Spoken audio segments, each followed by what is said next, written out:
ما طلعنا نتيجة التسارع للاي اكس اللي هي الاي اكس هنلاقيها طلع لنا بإشارة سالب. طب ده معناه إن الطيارة بتبطأ بسرعة 31 متر في الثانية لكل ثانية.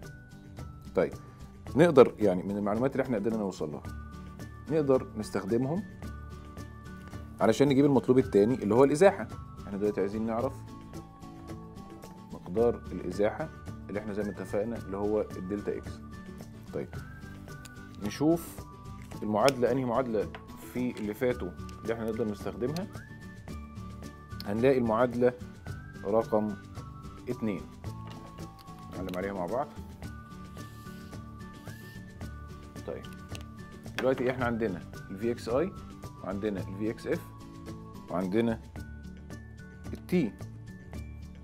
نص في مجموع قيمة، هنكتب النص التاني بتاع المعادلة هنلاقي نص في مجموع قيمة ال VXI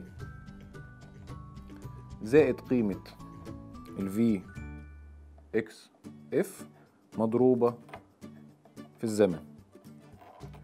هنيجي نشوف نحسبها. نص في VXI كانت عندنا ب63 زائد VXF اللي هي بصفر مضروبة كلها في ثانيتين هتدينا 63 متر.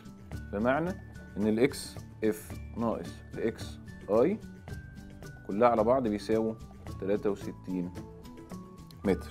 طيب يبقى احنا بكده النهارده شفنا ازاي نقدر نحسب معادلات الحركة للأجسام علشان نحسب المتغيرات المجهولة عن حركة الجسم زي سرعته والإزاحة بدلالة المتغيرات المعلومة منه. وفي تمارين جاي هنطبق على باقي المعادلات. لو ليك أي تعليق أو ما فهمتش حاجة من التمرين يا ريت تسيب تعليقك تحت الفيديو وتنورنا على صفحة الفيسبوك.